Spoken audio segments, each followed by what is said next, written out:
दोस्तों, एक बात ध्यान रखना, जो व्यक्ति खुद को कंट्रोल में कर सकता है, अपने मन को कंट्रोल में कर सकता है, वो व्यक्ति अपने जीवन में बहुत कुछ पा सकता है, बहुत कुछ हासिल कर सकता है। आज का वीडियो वृश्चिक राशि वालों के लिए।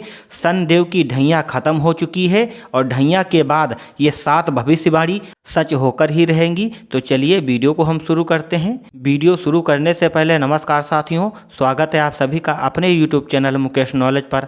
अगर भोले बाबा से सच्चा प्रेम करते हो तो चैनल को सब्सक्राइब कर देना। अगर संकट मोचन हनुमान जी से प्रेम करते हो तो वीडियो को लाइक करके कमेंट बॉक्स में जय श्री राम या फिर जय भोलेनाथ जरूर लिख देना। इसमें आपका कोई पैसा नहीं लगता है जो कि आपको सोचना पड़े। साथियों, जिस राशि के ऊपर, जिस व्यक्ति के ऊपर शनि की महादशा ढैया प्रारंभ हो जाती है, धन की कमी, कर्ज, आर्थिक नुकसान या फिर स्वास्थ्य संबंधी समस्याएं या फिर डिप्रेशन में चले जाना या फिर चिंता बनना या फिर गलतफहमी का विवाद होना या फिर रिश्तों में तनाव होना या फिर कोई अचानक घर में कलह उत्पन्न होना या फिर घरेलू कलह या फिर अचानक धन की हानि, इस प्रकार से कई प्रकार की समस्याएं आपको परेशान करती हैं और कर भी रही होंगी। कब तक करेंगी और कब आपको इनसे मुक्ति मिल जाएगी? आप लोगों की राशि के ऊपर शनि की ढैया समाप्त हो चुकी है, लेकिन फिर भी समस्याएं बनी हुई हैं। क्यों बनी हैं, कब तक बनी रहेंगी? साथियों, अब आपके जीवन में धीरे धीरे बदलाव जरूर दिखाई पड़ा होगा।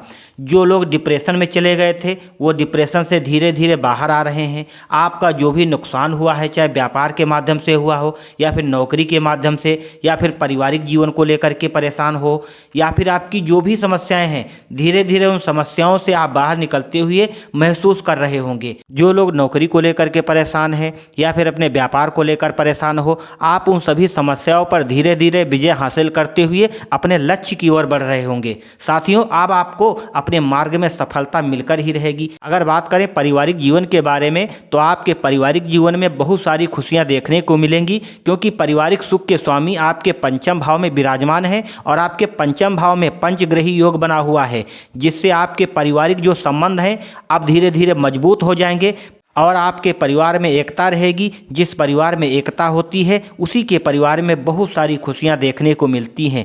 जो पहले का समय था, आपके परिवार में कहा-सुनी, मनमुटाव या फिर कोई संपत्ति को लेकर के इस प्रकार की तमाम समस्याओं का आप सामना कर रहे हो, अब उन सभी समस्याओं पर विजय हासिल कर रहे हो, धीरे धीरे अपने लक्ष्य की ओर बढ़ रहे हो और सभी समस्याओं को पीछे कर रहे हो। साथियों, आपके परिवार के सभी सदस्य एकजुट होकर रहेंगे। अगर आपके भाई बहन हैं तो आपका सहयोग करेंगे, लेकिन पिता के स्वास्थ्य में अब भी कुछ समस्याएं बनी हुई हैं। उनके स्वास्थ्य का आपको विशेष ध्यान रखना है। अगर आपके नातेदार हैं, रिश्तेदार हैं, तो उनका आपके घर में आना जाना लगा रहेगा, जिससे खुशियों का माहौल रहेगा। अगर बात करें व्यापार के बारे में, इस समय व्यापारियों की स्थिति अनुकूल बनी हुई है, क्योंकि आपके व्यापार के स्वामी शुक्रदेव पंचम भाव में विराजमान है, जबकि गुरु बृहस्पति आपके 7वें भाव में विराजमान है। व्यापार में उन्नति की संभावनाएं दिखाई पड़ रही हैं। पिछले महीनों में क्या था, आपका व्यापार धीरे धीरे घाटे में जा रहा था। बहुत से लोगों का व्यापार ठप हो गया था और बहुत से लोगों का कर्जा हो गया था। साथियों, अब उन सभी समस्याओं पर धीरे धीरे विजय हासिल कर रहे हो।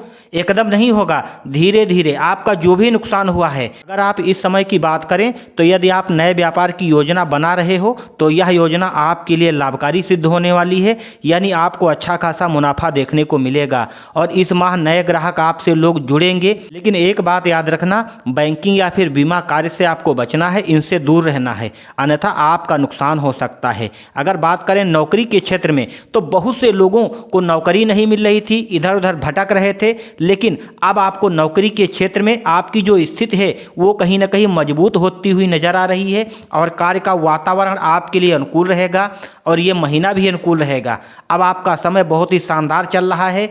समाज में आपकी प्रतिष्ठा में वृद्धि देखने को मिलेगी और जिन लोगों को नौकरी नहीं मिल रही थी, इधर उधर भटक रहे थे, तो आपका सपना पूरा हो सकता है। क्योंकि साथियों, जब शनि महाराज की ढैया समाप्त हो जाती है तो आपके जीवन में चाहे व्यापार को लेकर के हो या परिवार को लेकर के हो या फिर नौकरी को लेकर के हो या फिर शिक्षा को लेकर के हो या फिर करियर को लेकर के हो, आपके जीवन में बदलाव होना बिल्कुल तय है, जरूर होगा।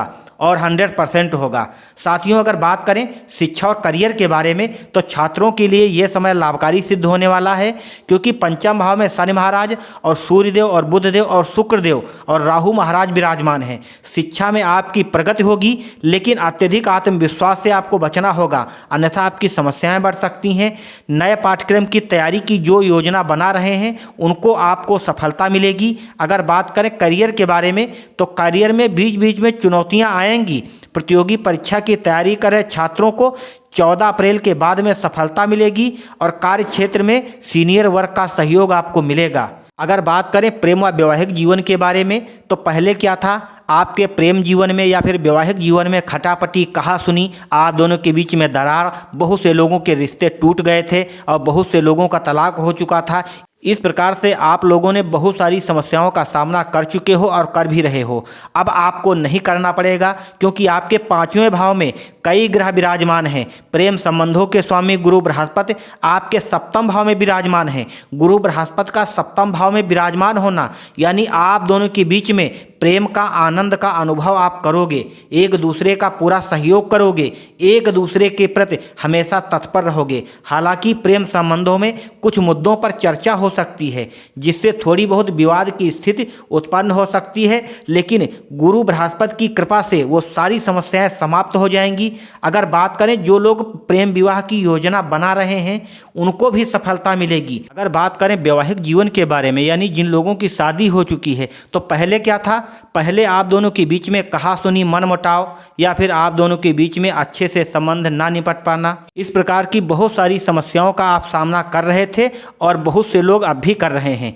लेकिन अब आपके वैवाहिक जीवन सुखद रहेगा और आप दोनों का पूरा सहयोग मिलेगा और आप दोनों लोग बहुत ही खुश रहोगे। अगर बात करें स्वास्थ्य के बारे में तो स्वास्थ्य की स्थिति सकारात्मक रहेगी, क्योंकि मंगल देव आपके 9वें भाव में विराजमान हैं और 7वें भाव में गुरु बृहस्पति का विराजमान होना यानी आपके लिए कहीं ना कहीं शुभ संकेत है। आपको कोई बड़ी समस्या का सामना नहीं करना पड़ेगा साथियों। लेकिन आपके 5वें भाव में सूर्य महाराज, शनि महाराज और राहु महाराज और शुक्र महाराज ये सारे ग्रह एक साथ विराजमान हैं। केवल आपको एक चीज का ध्यान रखना है, बदलते हुए मौसम का आपको विशेष ध्यान रखना है।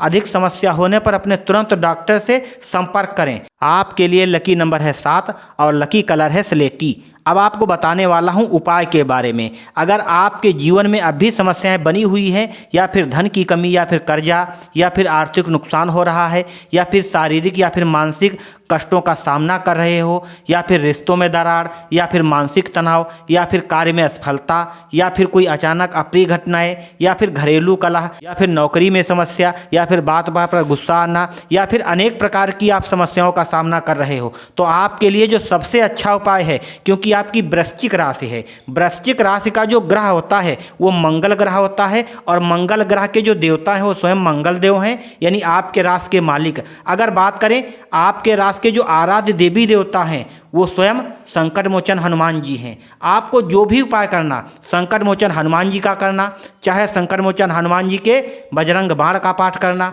या फिर हनुमान चालीसा का पाठ करना, या फिर अगर आप कुछ नहीं कर पाते हो तो सप्ताह में एक बार केवल 10 मिनट का समय दे दो। सभी समस्याओं पर आप विजय हासिल जरूर करोगे। आपको क्या करना है, मंगलवार के दिन सुबह हनुमान जी के मंदिर में जाना है। सबसे पहले साष्टांग प्रणाम करना है और साष्टांग प्रणाम करते हुए आपको एक बार ये कहना है, हे प्रभु हम आपकी शरण में आए हैं, अपने शरणागत की रक्षा करो। 3 बार बोलना है। फिर उसके बाद में लाल चंदन और लाल पुष्प से इनका तिलक करना है, क्योंकि लाल चंदन और लाल पुष्प हनुमान जी को बहुत ही प्रिय है। लेकिन एक बात और ध्यान रखना, पूजा अर्चना इनकी करनी है, लेकिन इनको प्रसन्न करना चाहते हो तो नाम इनका नहीं लेना है। इनके मंदिर में नाम किसका लेना है, इनके प्रभु का लेना है। राम नाम का जाप 108 बार करना, क्योंकि अपने प्रभु के नाम पर बहुत जल्दी प्रसन्न होते हैं। अगर आपको हमारा ये वीडियो पसंद आया हो तो अपने दोस्तों में शेयर कर देना, ताकि ऐसी नॉलेज भरी वीडियो तुम्हारे दोस्तों तक पहुंच सके। इसी के साथ में जय हिंद, जय वंदे मातरम। मिलता हूं आपको अगले वीडियो में, तब तक के लिए जय भोलेनाथ, जय संकट मोचन हनुमान, जय श्री राम।